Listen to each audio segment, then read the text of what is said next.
How do I do it all? The Brezza gives me the power. An innings of wild oscillation at the Chinnaswamy. RCB would have been dreaming of 200, maybe 250 when they reached 50 inside 3 overs for only the second time in their history. But from the high of 61 for no loss in 3.4 overs, they finished on 163 for 7 with standout spells from Delhi's wrist spinners. Gives us a lot to unpack on Maruti Suzuki Arena. Presents ESPN Cricket for Timeout in the company of Piyush Chawla, Sanjay Bangar, Dustin Silgardo. Gentlemen, Piyush Chawla's power play prediction of 53 runs was met in the first 3 overs itself. But wow, has the game changed from that point. Well, that's the beauty of this game, you know. There are a lot of things which looks gonna be a different, like just you said, 200, 250, but now what they managed to get, 163. So you have to give credit to some very good bowling, very good spin bowling rather, I would say, from two UP boys, and some little ordinary batting, I'll say. Can already see the big smile on the face. Two wrist spinners from Uttar Pradesh. We're going to tuck into them. But before that, Sanjay, did RCB almost get carried away by the start? And your assessments of what this pitch, what a pass score truly was on this pitch? Yeah, I mean, the ball was holding up a little bit, and apparently it rained a couple of hours ago before the start of the match. So that can have an effect if the pitch is under covers. There could be some sweating which may happen. Well, was that the reason? There was no evidence of that in the first 3 overs, because you saw spin being introduced in the second overs itself. But I believe that because everybody was batting in one tempo, and that caused the downfall. Because if you look at some of the wickets that fell after Virat got out, Livingston in the manner in which he got out, or for that matter even Jitesh. So clearly it just seemed that they were probably playing to a template which was not as per the pitch, but which was probably ingrained in the way they wanted to play this game. Yeah, the Hawkeye data is showing that this pitch only had 2 degrees of turn, whereas the previous game at Chinnaswamy in fact had 2.5 degrees of turn. So Piyush, do you think it was more just the ball was stopping rather than spinning? Was that the issue? Yeah, so that was the issue, because last game there was a grass on it, so ball was coming nicely onto the bat with the pace. But here, turn was less, but the ball was stopping. When it's holding its surface, it becomes a little more difficult as a batter to hit those shots. Yeah, surely not too many instances of 12 overs of spin being bowled at the Chinnaswamy. Yeah, I think it's the 4th time it's happened in the first innings. About 6 or 7 times overall. There's been one occasion where there was 13, but yeah, it's a pretty rare thing for so many overs of spin to be bowled. Maybe they shouldn't have had that last over of spin though. DC went for 17 runs. Yeah. Worth coming back on that. 4th would be out of what? We're talking 18 seasons, so we're thinking even if you remove those few COVID years, 100, 120 odd innings that would have been played here at the Chinnaswamy. The spinners are a big part of what has happened in this innings. But before that, when you consider game-changing moments, 61 for no loss in 3.4, when Phil Salt, who is going on an all-out assault till that point, is run out. Did you feel he was sold short by Virat Kohli in that?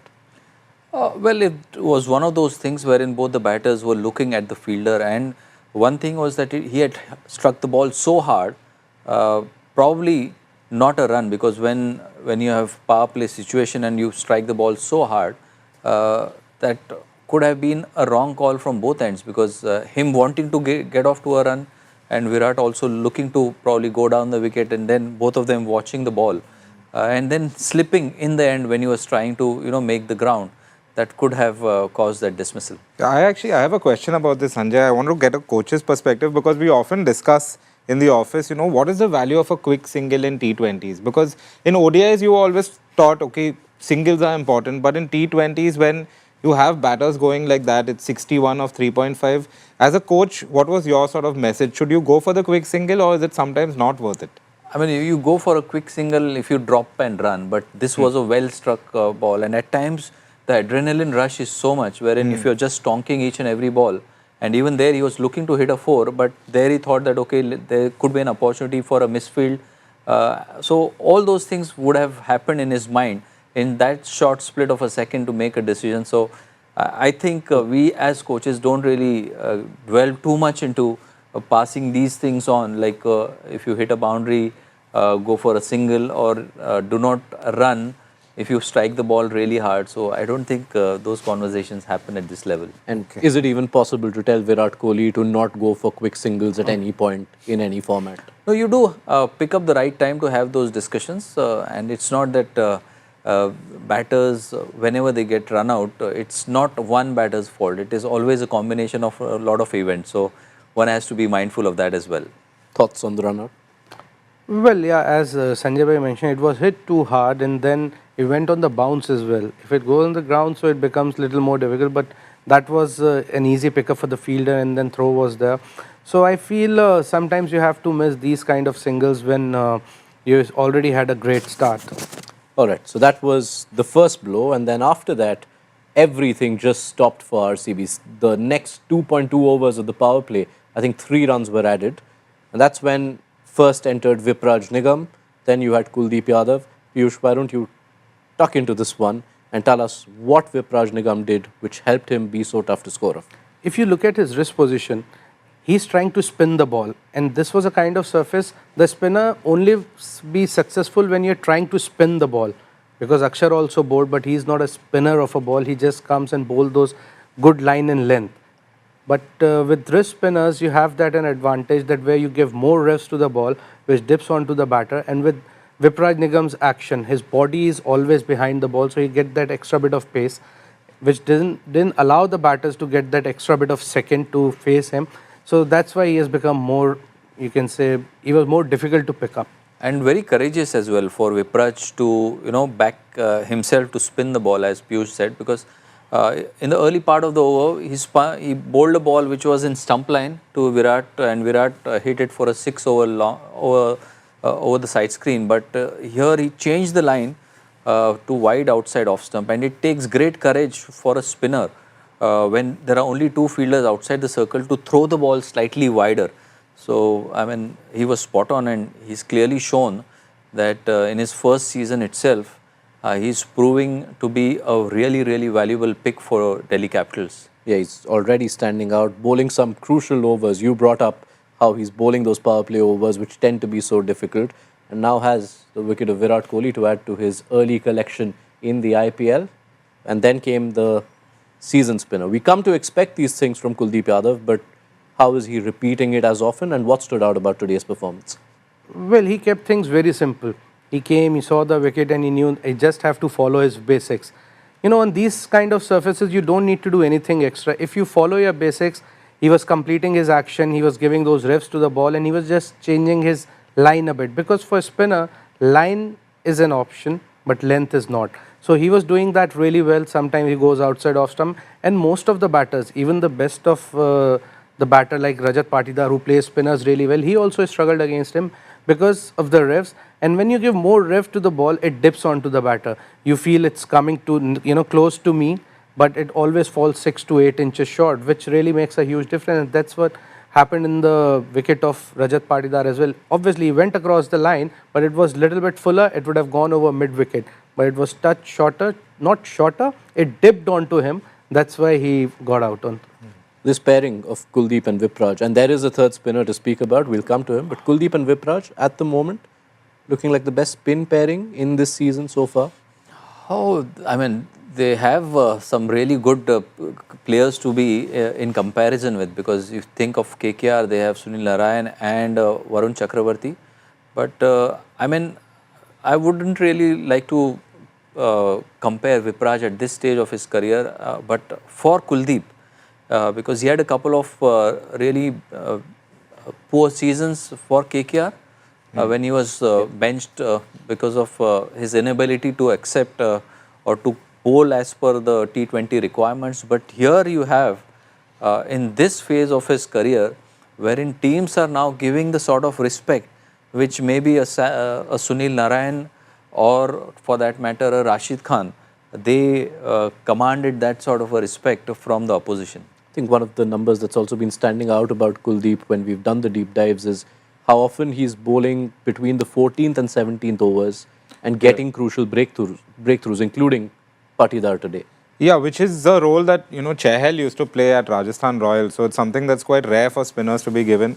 But yeah, clearly that's something that he's been given. And as Piyush said, the way they kept even Patidar quiet today, Patidar was striking at 190 against spin, as we were talking about on the pre-show. Today it was 115, and he was actually missing balls. His control rate, I think, today was less than 70% against spin. Kuldeep was actually getting him to play and miss, which tells you how well they were bowling. So it was 4 for 35 in the 8 overs between Kuldeep Yadav and Vipraj Nigam. Akshar Patel, who we'd been asking why isn't he bowling himself today, did give himself 4 overs, but they went for 52. Why did Akshar have that kind of a day on a surface that had something for spinners? Well, when he came to bowl with the new ball, you actually never knew that what kind of a surface it was. In the way RCB batters started, we thought, oh, it's a flat wicket. Although there was not an inch of a grass in the wicket, so we know it's like it might spin, but with that kind of a slowness. So 1 odd over, I understand, but I feel that bowling that 19th over was not the correct decision, because no matter how the wicket is, if you come to bowl in the 19th over in such a small ground with a powerful hitter like in front of you, Tim David, because I have seen Tim David getting out against the spinners, but most of the time it was all wrist spinners. Finger spinners, he doesn't have that much problem because they don't have many variations, so you can pick it up from the hand, and that's what happened here today. What could he, once he did decide to bowl that over, what could he have adjusted in his bowling plans in that 19th over?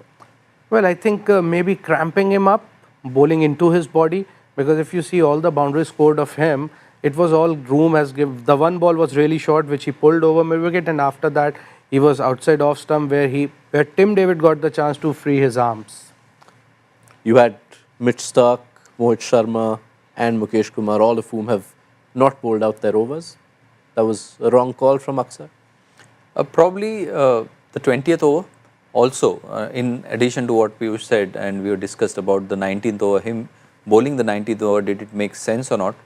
But for the 20th over, you knew that Mukesh, his go-to ball is the Yorker length delivery. Tim David, his strike zones are for the fuller deliveries. We saw how he took down Sam Curran in the game at against CSK.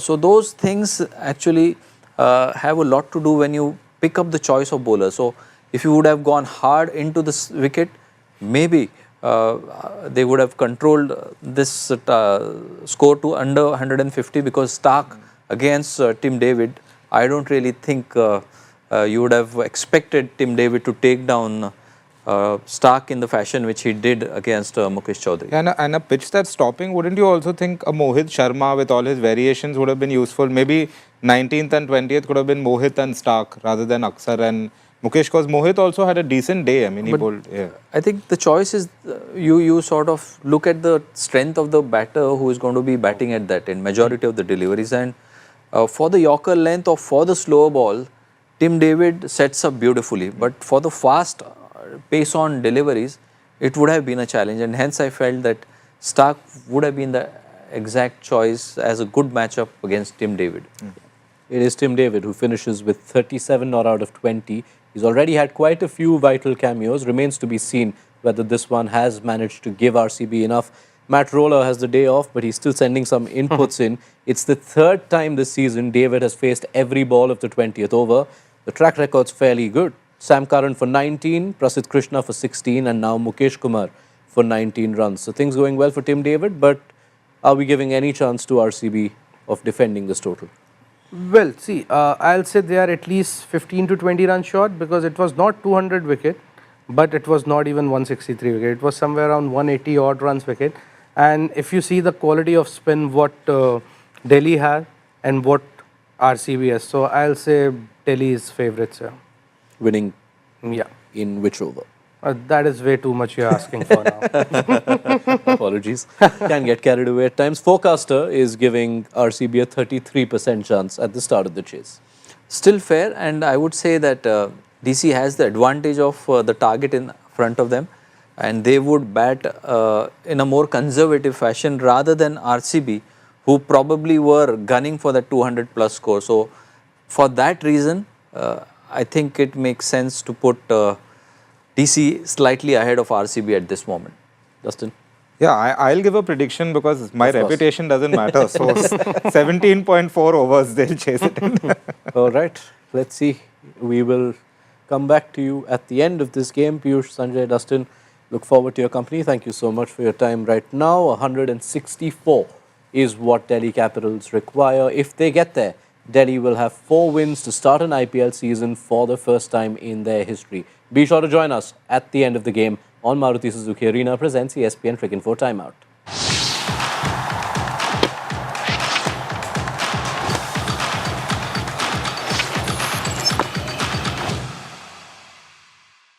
How do I do it all?